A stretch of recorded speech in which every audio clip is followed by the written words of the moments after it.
Hello everyone. Welcome to video 3 of our sadness series. In this episode, you will learn phrases for 3 different situations. First, to talk about sadness after disappointment or stress. Second, to express sadness when a good experience finishes. And third, to respond to sad news about other people. While you are watching, let's do a little shadowing to train your speaking muscles. So please listen carefully and repeat after me when I ask you to. Let's begin. Sometimes you feel sad because something did not happen the way you hoped. That is right. Let's learn a few calm phrases we can use in those moments. The first phrase is, I feel sad it didn't happen. Repeat after me. I feel sad it didn't happen. We use this when something we wanted did not happen. The second phrase is, I feel sad about it. Repeat after me. I feel sad about it. We use this when we feel sad about a situation or result. The third phrase is, it makes me sad. Repeat after me. It makes me sad.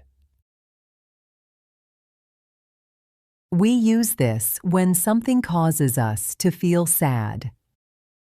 James, so what are the phrases again that we learned in this section? They are, I am sad that it didn't happen. I feel sad about it. And it makes me sad. Well done. And sometimes we feel sad, even when something good has finished. That is right. This kind of sadness happens when we enjoyed something, or when it was meaningful. In this situation, you can say, I am sad it is over. Repeat after me. I am sad it is over. You can also say, I feel sad it is finished. Repeat after me. I feel sad it is finished. Another common thing people say after a good time ends is, I will miss it. Repeat after me. I will miss it. So in this section, we learned how to talk about sadness after a good time finishes. James, can you please remind them again? The phrases are, I am sad it is over. I feel sad it is finished. And I will miss it. Well done. And sometimes we hear sad news about someone else, not directly from them. That is right. So now, let's learn what we can say when we hear sad news about other people who are not part of the conversation. For example, a friend might say, My brother lost his job. What can we say in that situation? You can say, I feel sad for him. Repeat after me. I feel sad for him. We use him because the sad news is about the brother. You can also say, that is really sad. Repeat after me. That is really sad. If the news feels stronger, you can say, "Oh no, that is awful." Repeat after me. Oh no, that is awful. We use this when the news feels very serious and we want to show strong care. You can also say, "I feel sorry for him." Repeat after me. I feel sorry for him. What if your friend says, "My sister didn't pass her exam"? Then you can say, "I feel sad for her." Repeat after me. I feel sad for her. That sounds kind and supportive. You can also say, "That is really sad."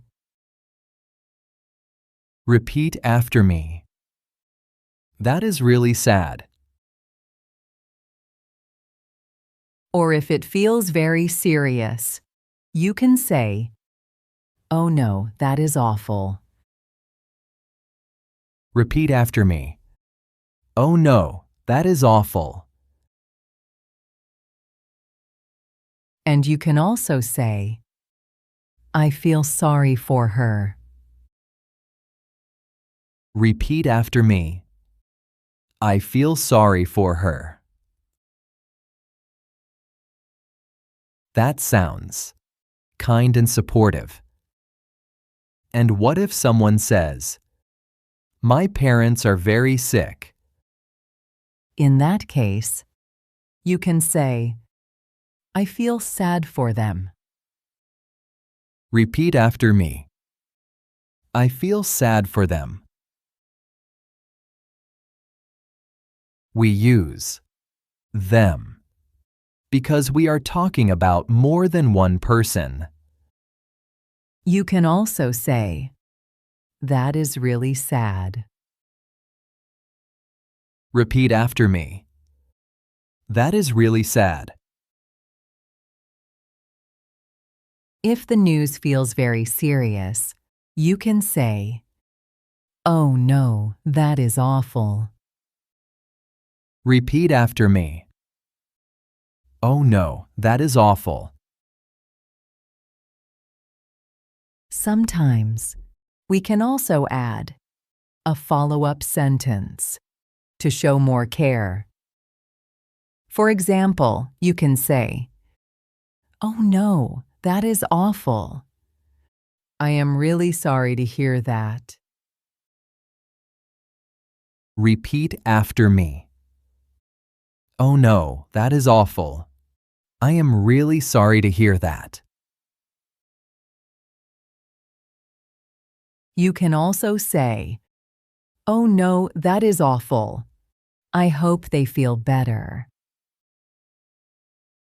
Repeat after me. Oh no, that is awful. I hope they feel better. And one more way to answer, "I feel so sorry for them." Repeat after me. I feel so sorry for them. James, what are the phrases we learned in this section to say when we hear sad news about someone else who is not part of the conversation? The phrases you can use are, I feel sad for them. That is really sad. Oh no, that is awful. And, I feel so sorry for them. Well done. Today you learned how to talk about sadness after disappointment or stress, and how to respond to sad news about other people. You do not need to memorize everything now. Just choose 1 or 2 phrases and practice them. And join us in video 4, where you will learn calm, polite, and everyday ways to express sadness in daily conversations. Before we finish, if you have not subscribed yet, please take a moment to subscribe to Simple and Best English so we can keep growing together. Thank you for joining us to learn, grow, and shine. Bye for now. Bye, everyone.